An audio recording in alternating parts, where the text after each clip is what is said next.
Dia super chuvoso e dias chuvosos são ótimos para uma história de terror. Então hoje eu vou contar uma história de terror que envolve gestão de riscos, uma viúva milionária e um documento desaparecido. Se tu ficou curioso, então assiste o vídeo. No final tem muitas dicas legais como você pode fazer gestão de riscos no seu escritório de advocacia. E entenda o quão importante isso pode ser. O fantasma do escritório.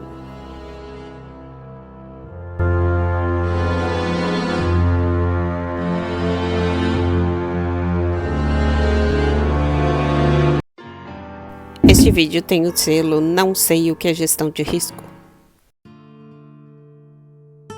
No ano 4, depois de pegar a OAB, uma humilde advogada trabalhava em seu escritório quando um cliente agendou horário por telefone.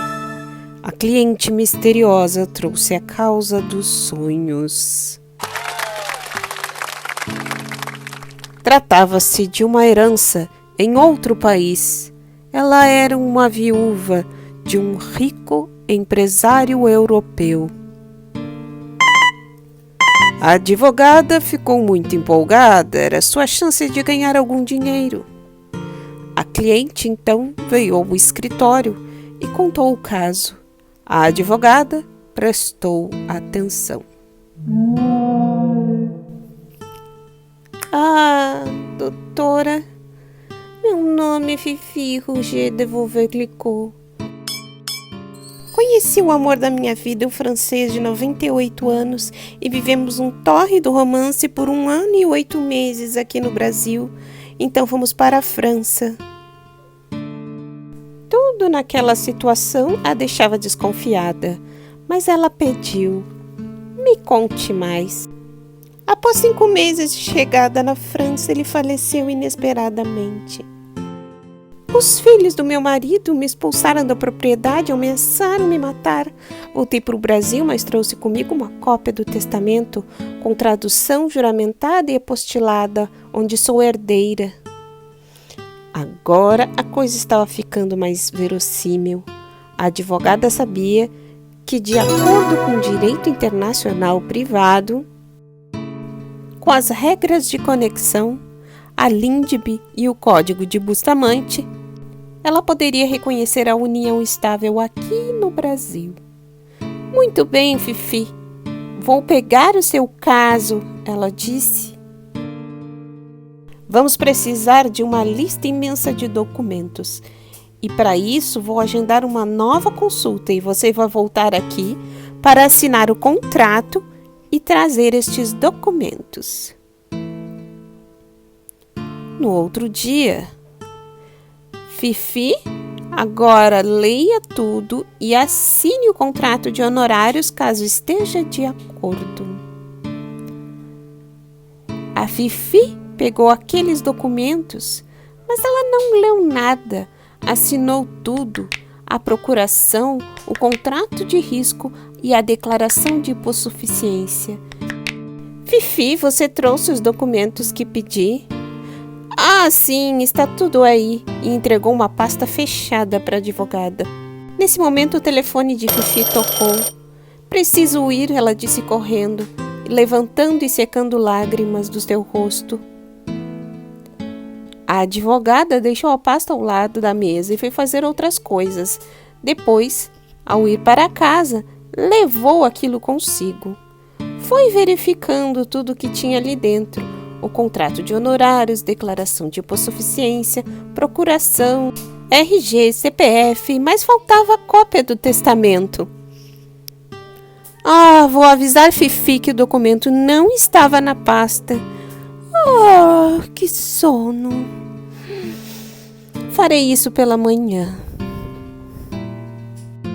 De manhã, a advogada ligou para Fifi, mas a cliente ficou furiosa e disse que tinha certeza absoluta que havia entregado tudo para a advogada e que a documentação que ela havia pedido estava todinha dentro da pasta. A advogada ficou assustada com a grosseria, ficou nervosa e procurou o documento por toda a casa. Será que era um fantasma que habitava o escritório?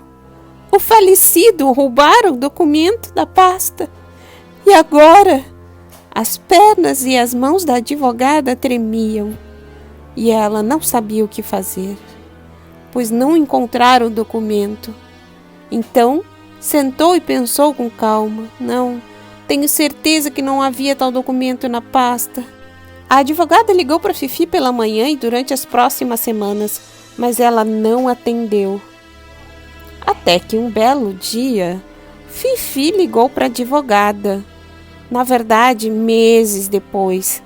E aí, doutora? Ela disse. Você não fez a minha ação.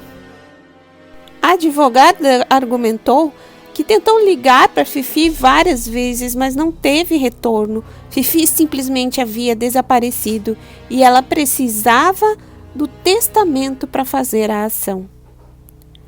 Você perdeu meu documento. Eu vou te processar. A advogada respirou fundo e não deu nenhuma resposta mal educada para Fifi. Porém, ficou muito triste e mal conseguia dormir. Embora tivesse certeza absoluta de não ter recebido nada, sentia-se culpada e impotente. A Fifi nunca mais apareceu. A advogada teve até a impressão que o fantasma do escritório era a própria cliente. E fim. Agora, depois de toda essa confusão, a advogada resolveu planejar a gestão de riscos do seu escritório. Que são as mesmas dicas que eu vou passar aqui para vocês. Então, se liga, pega a caneta para anotar.